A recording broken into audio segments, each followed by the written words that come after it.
I got the blues deep Chapter down 1. in my The soul. Struggle to be Seen. Penny was a red-haired 16-year-old girl who wanted to be much older. She'd mastered the art of squinting thoughtfully at nothing, as if pondering life's great mysteries, when really she was just trying to figure out if cat was spelled with a K.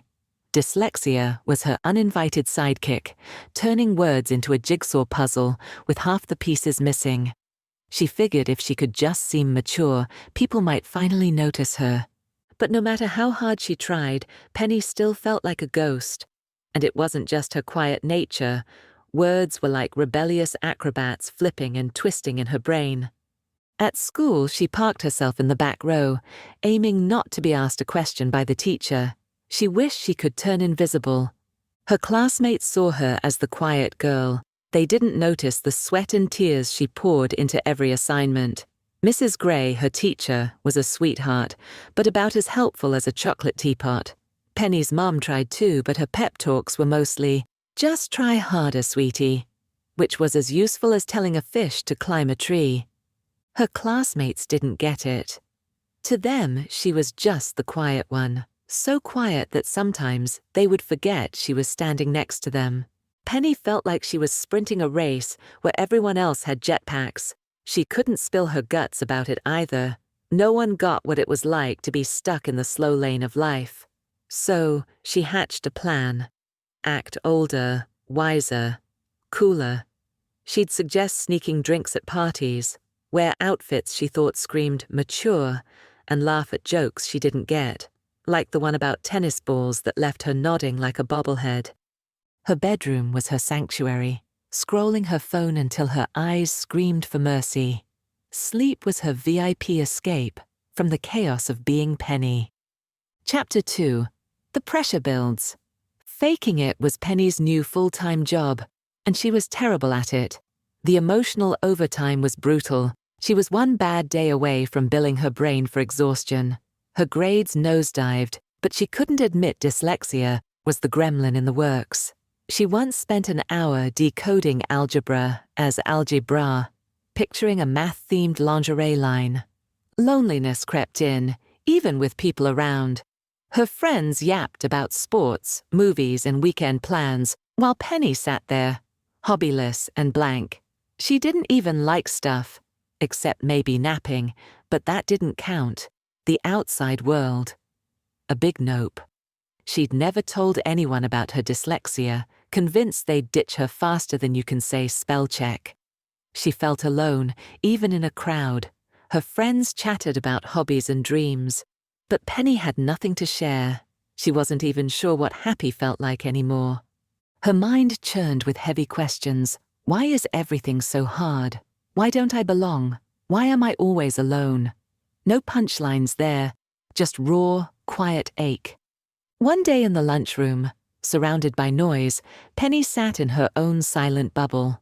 She tackled her sandwich, but it disintegrated in her hands. A perfect metaphor for her life, if it weren't so messy. A chilling thought slipped in. Maybe hurting herself could stop the pain. It scared her senseless, a dark whisper she didn't know how to silence. She didn't know where it came from, but it whispered a twisted promise of relief. Penny felt like a cracked vase, barely holding together. Chapter 3. A Night at the Beach. One evening, Penny ditched everything for the beach, her go-to hideout. No one knew, and by the time she got there, the sky was a blanket of black.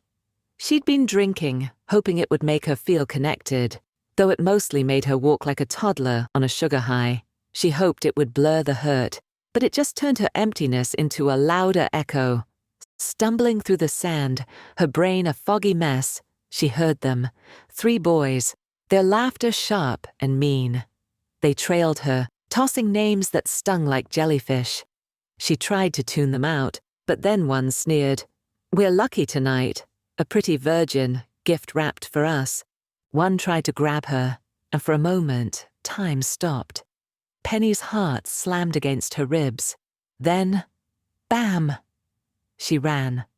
The boys chased after her, their footsteps thudding on the sand. But she knew this beach like her own shadow.